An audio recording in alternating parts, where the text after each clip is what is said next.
Good morning student. तो हम आपके लिए लेकर आ गए एक नया लेक्चर जिसमें हम लोग पढ़ेंगे इलेक्ट्रिक फ्लक्स के बारे में। इसके बारे में पढ़ेंगे बच्चों, इलेक्ट्रिक फ्लक्स के बारे में पढ़ने वाले हैं। ओके, देखिए क्या होता है इलेक्ट्रिक फ्लक्स, क्या होता है। थोड़ा सा इमेजिनेशन वाला कंसेप्ट है, इमेजिन करिए, मजा आएगा और आप पूरा फील कर पाओगे टॉपिक को। ओके चलो ठीक है, देखते हैं। सबसे पहले एक बात समझनी होगी आपको एरिया वेक्टर के बारे में। किसके बारे में बात समझनी होगी? एरिया वेक्टर के बारे में। तो मैं आपको बता दूं कि एरिया आपकी वेक्टर क्वांटिटी है बच्चों। कैसी क्वांटिटी है? वेक्टर क्वांटिटी है। जैसे मान लो मैंने एक स्क्वायर बनाया, जिसका साइड ए है, इसका साइड कितना है? ए है। और मैंने इसका नाम रखा ए बी सी डी। तो जो इसका एरिया होगा, एरिया निकालने का फॉर्मूला बताओ क्या होगा? A B cross B C होगा कि नहीं होगा? होगा ना। अच्छा, अब ये वेक्टर क्वांटिटी क्रॉस प्रोडक्ट है, तो हम लोग यहाँ पे क्या लगाएंगे? A B B C sine theta, है ना। क्रॉस प्रोडक्ट साइन थीटा लगता है ना। A B B C sine theta. अच्छा, ए बी की वैल्यू ए, बी सी की वैल्यू ए स्क्वायर, और थीटा कितना है? ये थीटा कितना है? बोलो 90 डिग्री है, साइन 90, तो कितना आया? ए स्क्वायर। तो एरिया आया आपका ए स्क्वायर। तो ये लेकिन कैसा प्रोडक्ट है? Cross product. कैसा प्रोडक्ट है? क्रॉस। अगर ये क्रॉस प्रोडक्ट है बच्चों, अगर ये क्रॉस प्रोडक्ट है बच्चों, तो हमें इसके क्रॉस प्रोडक्ट का डायरेक्शन निकालना भी आता है ना। हम लोग जानते हैं कि क्रॉस प्रोडक्ट में डायरेक्शन प्लेन के परपेंडिकुलर होता है। किसके परपेंडिकुलर होता है? प्लेन के परपेंडिकुलर होता है। तो ये प्लेन है ए बी बी सी कर लेंगे, ये बाहर की ओर। मतलब जो इसकी डायरेक्शन है इस एरिया वेक्टर की, वो आपकी के कैप है, बाहर की, राइट। या फिर अंदर की ओर भी हो सकती, क्योंकि 2D है। कैसा है ये? 2D है, 2 डायमेंशनल है। ओपन सरफेस बोलते हैं हम लोग उसको। क्या बोलते हैं बच्चों? ओपन सरफेस बोलते हैं। हम लोग ये भी लिख सकते हैं area is equal to A square minus k cap. मतलब नॉर्मल बाहर की ओर भी हो सकता है और अंदर की भी हो सकता है, इसलिए नॉर्मल डालेंगे। ये 2D की बात कर ली हमने, ओपन सरफेसेस की बात कर ली हमने बच्चों, राइट। अच्छा, अभी जितना पढ़ाते जा रहे हैं सीखते जाओ, पूरा टॉपिक क्लियर हो जाएगा। अच्छा ठीक है, अब बात करते हैं बेटा 3D सरफेसेस। अब 3D सरफेसेस में क्या आएगा आपका? क्यूबॉइड आएगा, क्यूब आएगा, ये आपकी 3D सरफेसेस हो गए ना। अच्छा, सिलेंडर होगा, बहुत सारी चीजें। तो इसका मैं आपको इसे समझाता हूं। देखो ये बुक है मेरे हाथ में, ये क्या है? क्यूबॉइड है, राइट। अच्छा, तो इसमें कितने फेसेस हैं? कितने फेसेस हैं? 1 2 3 4 5 6। कितने फेसेस हुए? 6। अच्छा, तो इसके 6 फेसेस हुए, राइट। हाँ, हम कहें ये फेस जो है इसका area vector, area vector quantity है ना, इसका डायरेक्शन क्या होगा? एरिया तो निकाल लोगे लेंथ इनटू विड्थ करके, लेंथ इनटू विड्थ करके एरिया फाइंड करा दोगे। बट मैं कहूंगा डायरेक्शन कुछ नहीं करना आपको यार। इस प्लेन पे नॉर्मल डाल दो। क्या डाल दो? नॉर्मल। ये डाल दो normal. This is the direction of the surface. इस सरफेस का डायरेक्शन बताओ। नॉर्मल डाल दिया, this is the direction of this face. इस सरफेस का डायरेक्शन बताओ, इस एरिया का, इस सरफेस के एरिया का। नॉर्मल डाल दिया, this is the direction of this surface. आप 3D में 2 डायरेक्शन नहीं ले सकते हो बस। जैसे हमने इसमें बाहर भी ले लिया, अंदर भी ले लिया। इस सरफेस के लिए आप अंदर नहीं ले सकते, केवल कहां लेना पड़ेगा आपको? बाहर की ओर। ठीक, कहां की ओर लेना पड़ेगा आपको? बाहर लेना, क्योंकि क्लोज फिगर है, ओपन सरफेस नहीं है, ये 3 डायमेंशन इस वजह से। ओके ठीक है। हाँ, तो क्या करना सीख गए ना। आपको 3D सरफेस में जो भी सरफेस है उस पर क्या डाल दो? नॉर्मल डाल दो। उस पर क्या डाल दो बच्चों? नॉर्मल डाल दो। आप जो नॉर्मल डालोगे वही एरिया वेक्टर की डायरेक्शन होगी। आप जो नॉर्मल डालोगे वही एरिया वेक्टर की डायरेक्शन होगी। ठीक है ना। तो सबसे स्टार्टिंग में हम लोगों ने किसको अंडरस्टैंड किया, एरिया वेक्टर को। आपने अभी तक एरिया एक क्वांटिटी पढ़ी थी, बट मैंने आपको क्या बताया, area is a vector, area is a vector. अगर वो 2D है तो वो उस प्लेन के परपेंडिकुलर कुछ भी ले लो, पॉजिटिव या नेगेटिव, बस शर्त ये होगी कि फिर तुम्हें एक ही साइड लेना पड़ेगा। अगर तुमने ऊपर पॉजिटिव ले लिया तो यहाँ पॉजिटिव लो, फिर अंदर नेगेटिव लो जाके, तब जाके आपके क्वेश्चन एकदम से करेक्ट बन जाएंगे। ठीक है ना। अच्छा, एरिया वेक्टर आपको 3D सरफेसेस का भी समझ में आ गए थे। ओके, ठीक है। अब हम लोग बात करते हैं इलेक्ट्रिक फ्लक्स के बारे में। इसके बारे में बात करते हैं, फ्लक्स। इलेक्ट्रिक फ्लक्स को जरा हम एक एग्जांपल से समझते हैं। एग्जांपल से देखिए बच्चों, जैसे मान लो बंद रूम है, उस रूम में विंडो है, ठीक, और उस विंडो से एयर अंदर आ रहा है। क्या अंदर आ रहा है? एयर।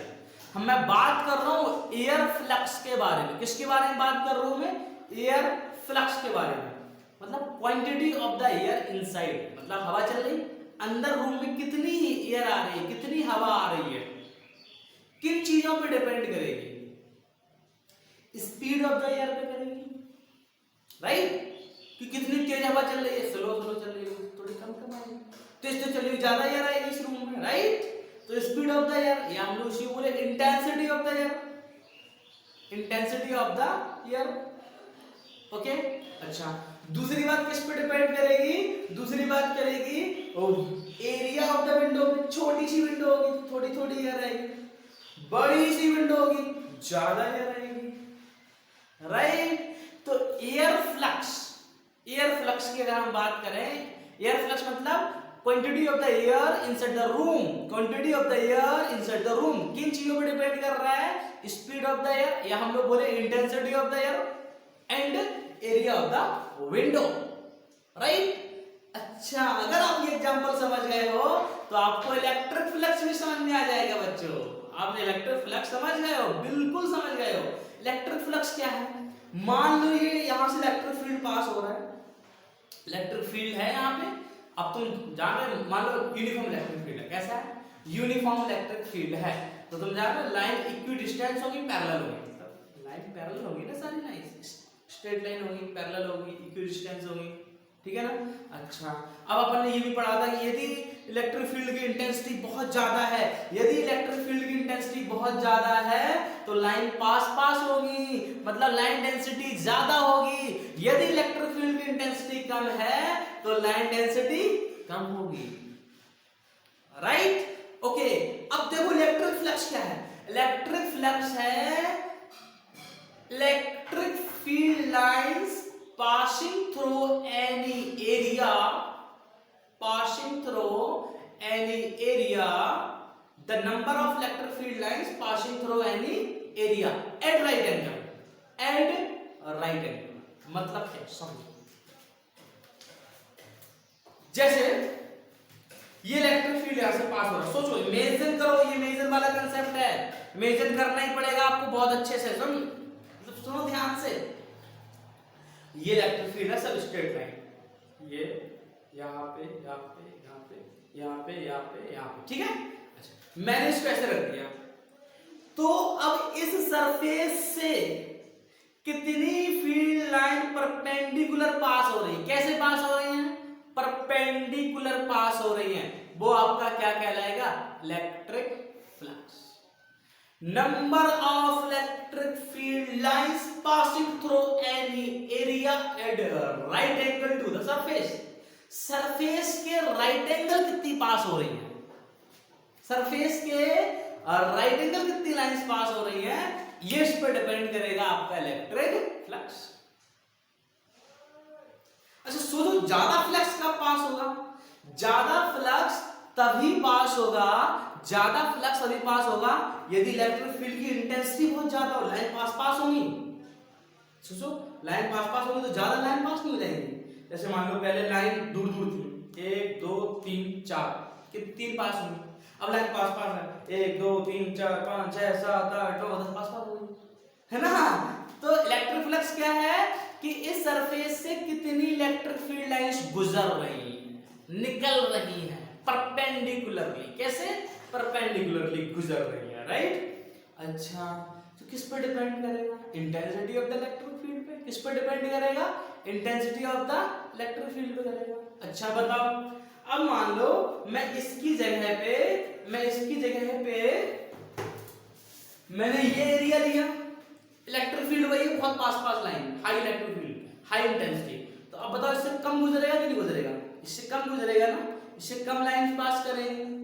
तो इलेक्ट्रिक फ्लक्स किस पर डिपेंड कर रहा है भैया? Intensity of the electric field पे। किस पर डिपेंड कर रहा है? Intensity of the electric field पे। जितना इंटेंसिटी हाई होगा उतना फ्लक्स भी हाई होगा। And area of the surface पे।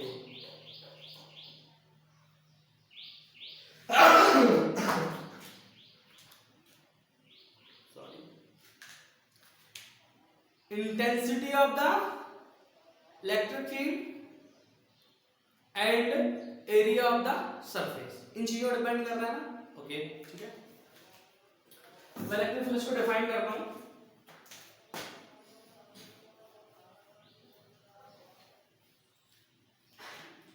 मैं इलेक्ट्रिक फ्लक्स की डेफिनेशन लिखता हूं।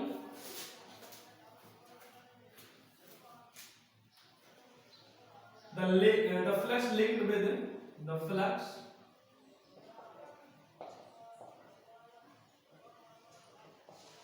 linked with any surface is proportional to the number of field lines, to the number of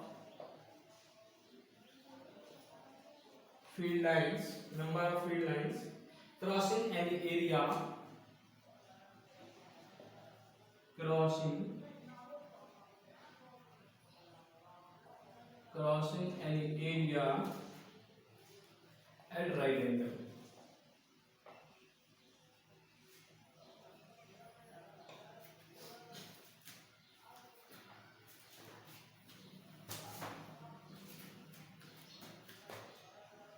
phi एक सिंबल है इलेक्ट्रिक फ्लक्स का, फाई इक्वल टू होगा E dot ए।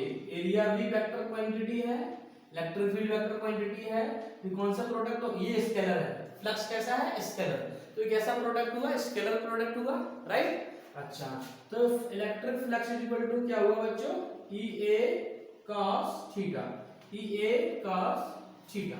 Okay ठीक है, तो यूनिट निकाल सकते हो।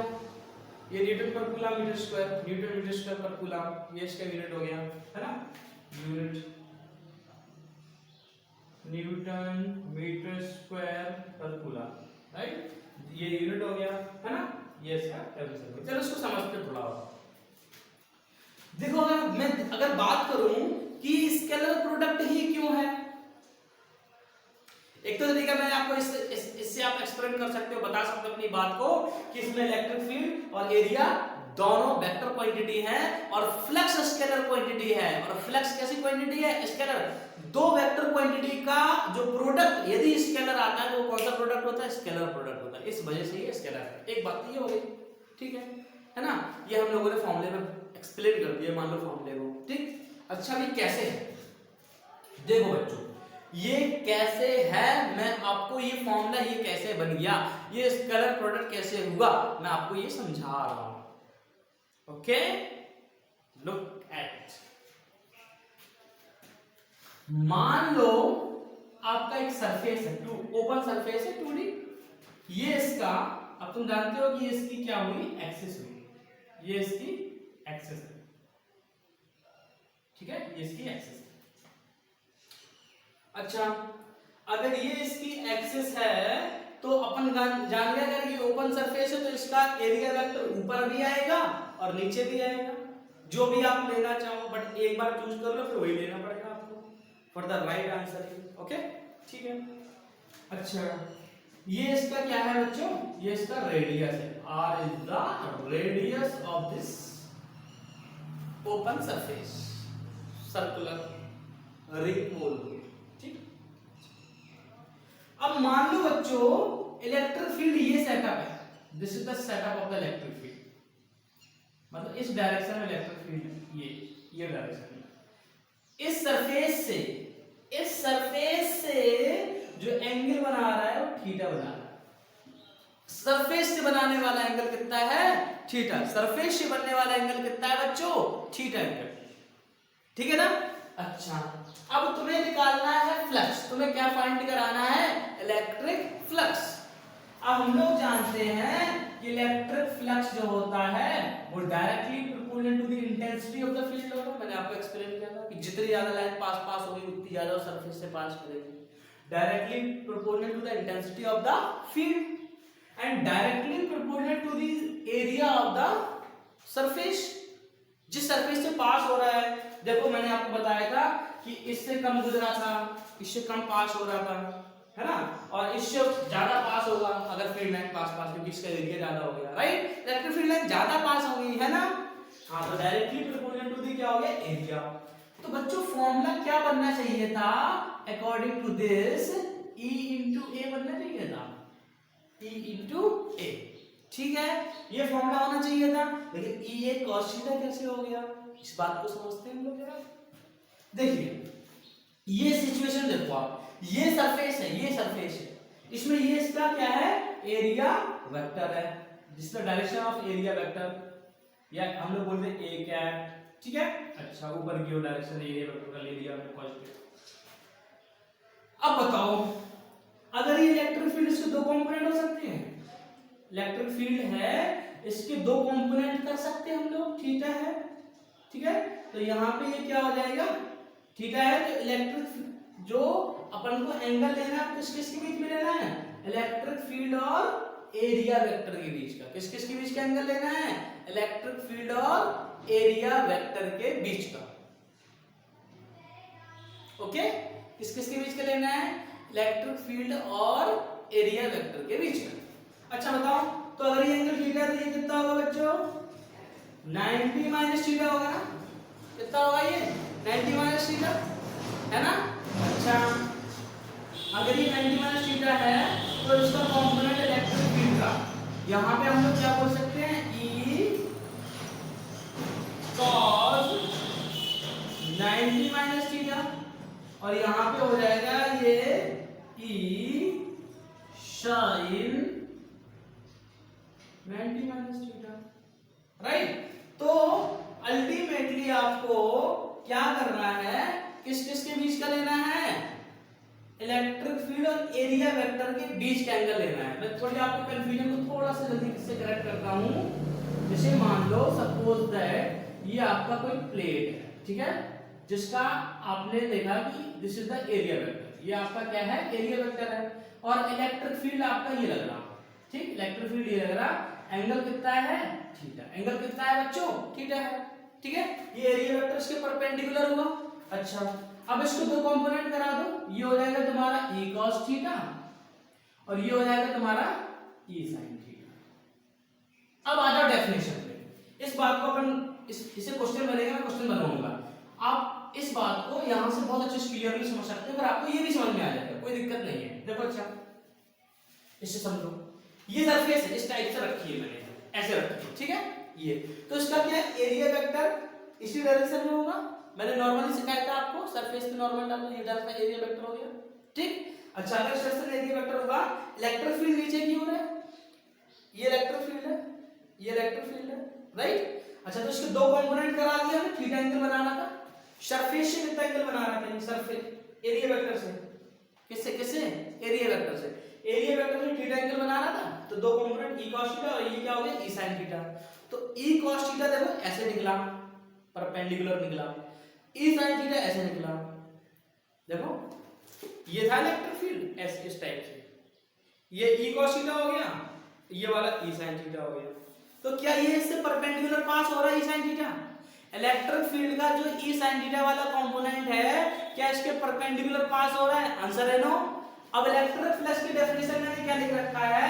The flux linked with any surface is proportional to the number of field lines, मतलब जितनी ज्यादा नंबर ऑफ फील्ड लाइंस होगी उतना ज्यादा फ्लक्स होगा at any area at right angle. तो राइट एंगल तो E cos थीटा जा रहा है ना, राइट एंगल कंपोनेंट यहां पे कौन सा है? E cos theta. बताओ फ्लक्स इक्वल टू बच्चों क्या हो जाएगा? E into A, तो E कौन सा लेना है, e cos थीटा इंटू ए, इसी को लिख दिया हमने e a cos theta. I think अब आपको बात समझ में आ गई है। एंगल तुम्हें लेना है इलेक्ट्रिक फील्ड और एरिया वेक्टर के बीच का, एंगल लेना है तुम्हें इलेक्ट्रिक फील्ड और एरिया वेक्टर के बीच का। या फिर मैं तुम्हें एक बात और बताता हूं, अब तुम्हें एक बात बताता हूं मैं, या तुम क्या करो, इलेक्ट्रिक फील्ड का वो कंपोनेंट लो, इलेक्ट्रिक फील्ड का वो कंपोनेंट लीजिए जो एरिया वेक्टर की डायरेक्शन में हो। इलेक्ट्रिक फील्ड का वह कंपोनेंट आपको लेना पड़ेगा जो एरिया वेक्टर की डायरेक्शन में हो। जैसे जैसे मैं इस एग्जांपल को दोबारा से डिस्कस करता हूं, ये आपका एक प्लेन है, आपका ये क्या है बच्चों, एक प्लेन है, सर्कुलर प्लेन है। ये इसका क्या हो गया, ये इसका एरिया हो गया, ऊपर की ओर एरिया ए वेक्टर हो गया, ठीक है। ये इसकी क्या होगी बच्चों, रेडियस हो गई। ये मैंने बोला कि ये इलेक्ट्रिक फील्ड है, ये मैंने क्या बोला कि इलेक्ट्रिक फील्ड है। अच्छा, मैंने सरफेस के साथ थीटा एंगल दिया, मैंने किसके साथ एंगल दिया तुम्हें, सरफेस के साथ। किसके साथ दिया, सरफेस के साथ दिया, ठीक है ना। अभी देखो तुम्हें क्या करना है, flux is equal to electric field. किस डायरेक्शन वाला इलेक्ट्रिक फील्ड लेना है तुम्हें, एरिया वेक्टर की डायरेक्शन वाला इलेक्ट्रिक फील्ड लो। तो बताओ ये E है, तो बताओ ये कंपोनेंट कौन सा होगा तुम्हारा, E cos थीटा। ऊपर वाला कंपोनेंट क्या होगा तुम्हारा, E sin थीटा होगा, ऊपर वाला E sin थीटा, ये वाला क्या होगा E cos थीटा, ठीक है ना।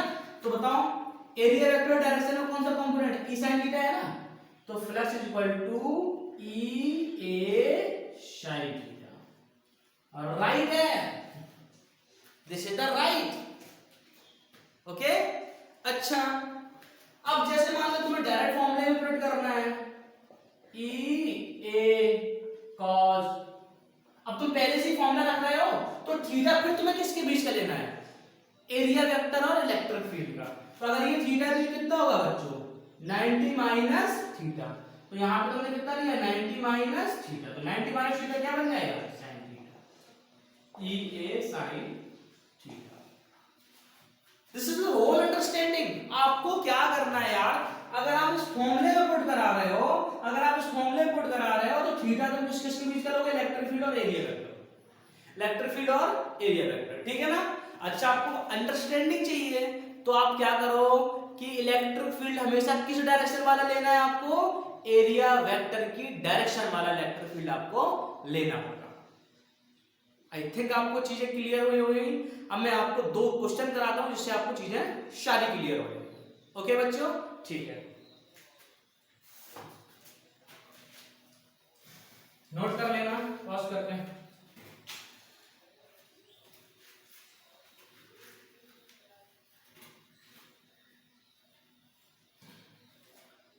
ओके, जैसे सपोज दैट क्वेश्चन देखो जरा, ये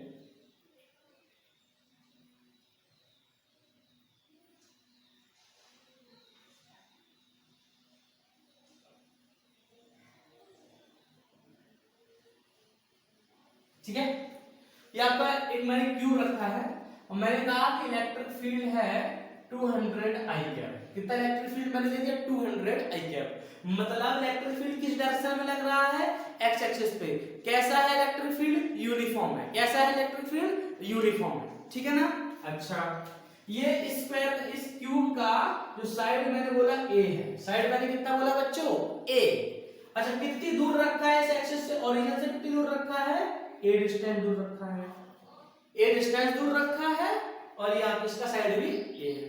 तुमसे पूछा गया है total flux passing through this cube, passing through this cube. इस क्यूब से पास होने वाला टोटल फ्लक्स आपको बताना है, ठीक है ना बच्चों। आ जाओ जल्दी सब करते हैं। Flux electric. अच्छा बताओ, क्यूब में कितनी सरफेसेस होंगी, 6। कितनी सरफेस होंगी, 6 सरफेसेस होंगी, राइट। तो हमें 6 सरफेसेस की वजह से निकालना है फ्लक्स 1 की वजह से, फ्लक्स 2, फ्लक्स 3 की वजह से, फ्लक्स 4 की वजह से, फ्लक्स 5 की वजह से, फ्लक्स 6 की वजह से। ओके ओके, टोटल फ्लक्स निकल के आएगा 5 1। एक स्केलर क्वांटिटी है, डायरेक्टली जोड़ सकते हो इसको, कोई समस्या वाली बात नहीं है। आ जाओ जल्दी से। 5 1 पहली सरफेस को मैं इसको मान रहा हूं, this is the my first surface, this is my first surface 1। इसको मैं मान रहा हूं सेकंड सरफेस, सामने जस्ट सामने वाली को क्या मान रहा हूं मैं, सेकंड सरफेस मान रहा हूं बच्चों। ओके, ये दो सरफेसेस हो गई, ये 3 4 5 और जी सामने वाली कितनी सरफेस हुई टोटल 6। ठीक है। अच्छा, पहली वाली क्या है, ई ए कॉस थीटा, ई ए कॉस थीटा। जल्दी आओ, इस सरफेस का बताओ एरिया वेक्टर क्या इस डायरेक्शन में होगा, इस सरफेस का एरिया वेक्टर इस डायरेक्शन में होगा। इलेक्ट्रिक फील्ड किस डायरेक्शन में है, एक्स एक्सिस पे है, this is the direction of electric field, x axis. X axis पे क्या है, इलेक्ट्रिक फील्ड है, एरिया वेक्टर डायरेक्शन ये है। तो अगर तुम ई ए कॉस थीटा वाला फॉर्मूला रख रहे हो तो कॉस, तो तुम्हें एंगल किस किस के बीच में लेना होता है, एंगल तुम्हें लेना पड़ता है इलेक्ट्रिक फील्ड और एरिया वेक्टर के बीच में, इलेक्ट्रिक फील्ड और एरिया वेक्टर के बीच में एंगल लेना पड़ेगा। तो देखो इलेक्ट्रिक फील्ड इस डायरेक्शन में, एरिया वेक्टर इस डायरेक्शन में, कितना हुआ 180, तो cos 180। ठीक है, प्लस 5 2 आ जाओ। सेकंड नंबर, ये वाली सरफेस, इस वाली सरफेस को देखो थोड़ा ध्यान से, ई ए cos थीटा, ई ए cos। अब तुम टेली से अगर फॉर्मूला लिख रहे हो तो थीटा तुम लो इलेक्ट्रिक फील्ड और एरिया वेक्टर के बीच में, तो बताओ इसका एरिया वेक्टर क्या यही नहीं होगा। अरे ये सरफेस है, इस पर डालो परपेंडिकुलर तो बाहर ही हुआ ना, ये डायरेक्शन किसकी हुई, एरिया वेक्टर की, यही डायरेक्शन किसकी है, इलेक्ट्रिक फील्ड की। बताओ थीटा कितना हुआ 0, थीटा कितना हुआ 0, तो यहाँ पे cos 0 आ गया। ओके, थर्ड की वजह से आ जाओ, थर्ड की वजह से आ जाओ, थर्ड सरफेस में इसको बोल रहा हूं, ठीक है, ये दिस इज थर्ड सरफेस, ये तो ऊपर वाली सरफेस, ऊपर वाली सरफेस आपको, आप इसको क्यूब समझिए। तो पहली सरफेस हमने इसको माना, दूसरी हमने इसको माना आमने सामने। ओके, अब तीसरी सरफेस में इसको मान रहा हूं, तो ये डायरेक्शन किसका है, इलेक्ट्रिक फील्ड का, ये डायरेक्शन एक्स एक्सिस पे किसका, इलेक्ट्रिक फील्ड का, और ये किसका डायरेक्शन हुआ, बताओ किसका डायरेक्शन हुआ, ये हुआ आपका एरिया वेक्टर का। तो कितना बनना है, ये डायरेक्शन है इलेक्ट्रिक फील्ड, ये एरिया वेक्टर 90 डिग्री बनना है ना, कितना बनना है 90 डिग्री। रिवीजन करते रहिए बच्चों, ई ए cos 90। ओके, चलो चौथी सरफेस में इसको मान ले रहा हूं, दिस इज अवर फोर्थ। तो क्या देखो जरा, नीचे वाली सरफेस है, नीचे वाली क्यूब के, तो इसका एरिया वेक्टर नॉर्मल डालोगे, इसका एरिया वेक्टर नॉर्मल डालोगे, ये इलेक्ट्रिक फील्ड, ये normal electric field, normal electric field, कितना एंगल 90 डिग्री। तो ये हुआ ई ए cos 90। फ्लैश नंबर 5 में इसको, सरफेस नंबर 5 में इसको मान लो, जो सामने वाली आपके सामने वाली है। तो बताओ एरिया वेक्टर ये हुआ एरिया वेक्टर, ये इलेक्ट्रिक फील्ड एक्स एक्सिस में, बताओ एंगल कितना बना 90 डिग्री। तो ई ए cos 90।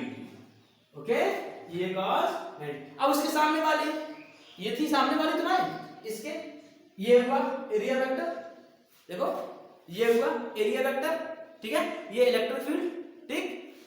अरे यार ये सरफेस है, ये एरिया वेक्टर, ये इलेक्ट्रिक फील्ड 90 बना, ये cos 90। ठीक है, तो 90 cos 90 में कितना होता है 0, तो पूरा तुम्हारा ये सब क्या हो गया, ये सब 0 हो गया। फ्लक्स केवल इसकी वजह से आ रहा है, तो इलेक्ट्रिक फ्लक्स, इलेक्ट्रिक फील्ड कितना है 200, एरिया कितना होगा a स्क्वायर, a साइड है a स्क्वायर, cos 180 क्या होता है -1, तो -200 स्क्वायर। ठीक है, अच्छा, प्लस इलेक्ट्रिक फील्ड कितना 200, एरिया कितना a स्क्वायर, cos 0 क्या होता है प्लस का 1 होता है, तो ये कितना कैंसिल होगा, कितना आ गया फ्लक्स टोटल 0। तो टोटल फ्लक्स कितना आया, टोटल फ्लक्स आया आपका 0। तो आपने एक अंडरस्टैंडिंग दिमाग में रखो, यदि फील्ड यूनिफॉर्म है, यदि फील्ड यूनिफॉर्म है तो बताओ जितनी लाइन यहाँ पे एंटर हो रही होंगी, देखो जितना फील्ड यहाँ पे है उतनी फील्ड यहाँ पे है, तो जितनी फील्ड लाइन इसमें अंदर घुस रही उतनी फील्ड लाइन बाहर आ रही, क्यों, क्योंकि फील्ड क्या है यूनिफॉर्म। तो यूनिफॉर्म, या तो समझो कि जितनी फील्ड लाइंस एंटर हो उतनी फील्ड लाइंस बाहर चली जाएं, तो उस केस में फ्लक्स जीरो आता है। कितना आता है? जीरो, क्योंकि जितनी एंटर हुई उतनी बाहर निकल गई, कोई फ्लक्स बचा ही नहीं उसके अंदर। ठीक है ना, ये आपको समझ में आ गया। अच्छा, अगर फील्ड यूनिफॉर्म नहीं होता तो कुछ फ्लक्स आता, तो कुछ फ्लक्स आता कि नहीं आता? क्योंकि इलेक्ट्रिक फील्ड की वैल्यू बदल जाती है ना, यहाँ जाके दूसरी सरफेस में जाके इलेक्ट्रिक फील्ड का वैल्यू चेंज हो जाता है ना, इस वजह से कुछ फ्लक्स अभी जीरो है। अगर आपसे पूछा जाए कि flux passing through this surface, इस सरफेस से बताओ, तो ये 200 स्क्वायर माइनस का, इससे बताओ प्लस का 200 स्क्वायर। ठीक है ना, टोटल बताओ जीरो, क्योंकि यूनिफॉर्म इलेक्ट्रिक फील्ड में रखा है। जितनी लाइंस एंटर हो रही हैं, जितनी लाइंस एंटर हो रही हैं, उतनी लाइंस बाहर जा रही हैं। इस वजह से बच्चों क्या आ गया? जीरो आ गया। क्या आ गया? जीरो आ गया। आई थिंक अब आप समझ गए होंगे चीजों को, अब आप क्वेश्चन लगाना भी सीख गए होंगे। राइट राइट, है ना? ओके।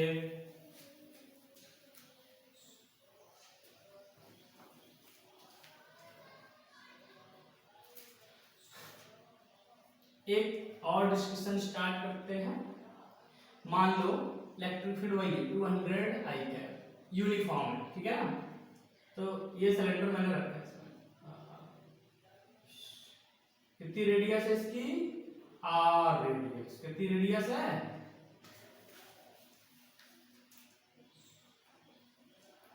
ये मैंने रखा सिलेंडर, कितनी रेडियस? आर रेडियस का मैंने एक सिलेंडर इसमें रखा। ओके, इसकी लेंथ कितनी है? एल। यहां से कितनी दूर रखा है मैंने? 1 मीटर डिस्टेंस दूर रखा ओरिजिन से। ओरिजिन से कितना रखा? 1 मीटर।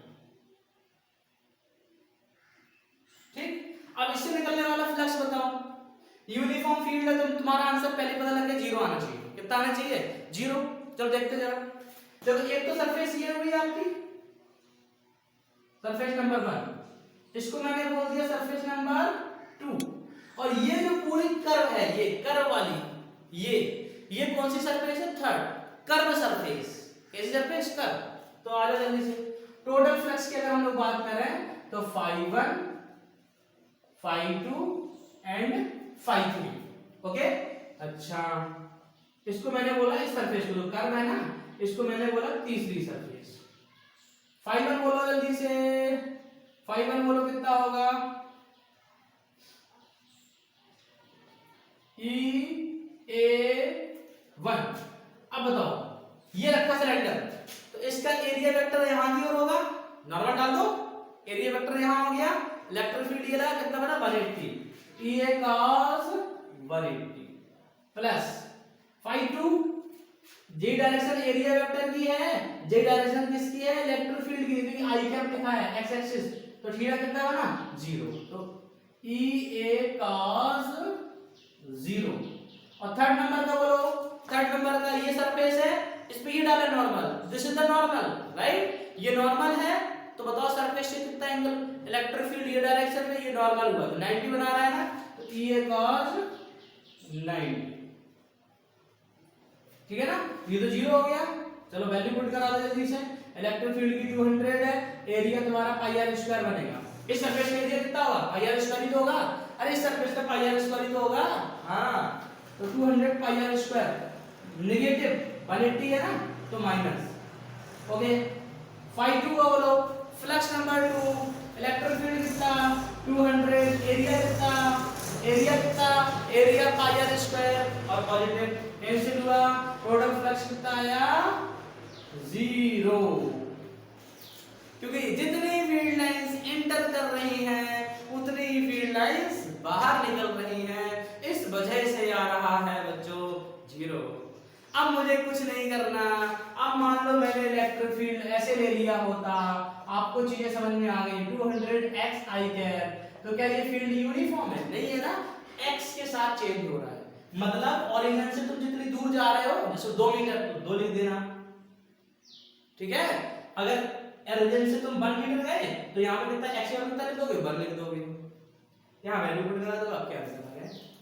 ठीक है ना, ये मैं अपन ने फ्लक्स सीखा, और फ्लक्स रिलेटेड, गॉस लॉ से रिलेटेड आगे आने वाले लेक्चर बहुत ही इंटरेस्टिंग होने वाले हैं। तो बिल्कुल भी देखना मत भूलें, बिल्कुल भी देखना मत, क्योंकि आगे आने वाले लेक्चर सुपर इंटरेस्टिंग, सुपर मजेदार क्रॉस लॉ का पूरा फील चाहिए है, तो बने रहिए, stay tuned with the channel feel physics with Ajay sir. मिलते हैं नेक्स्ट वीडियोज में। Thank you.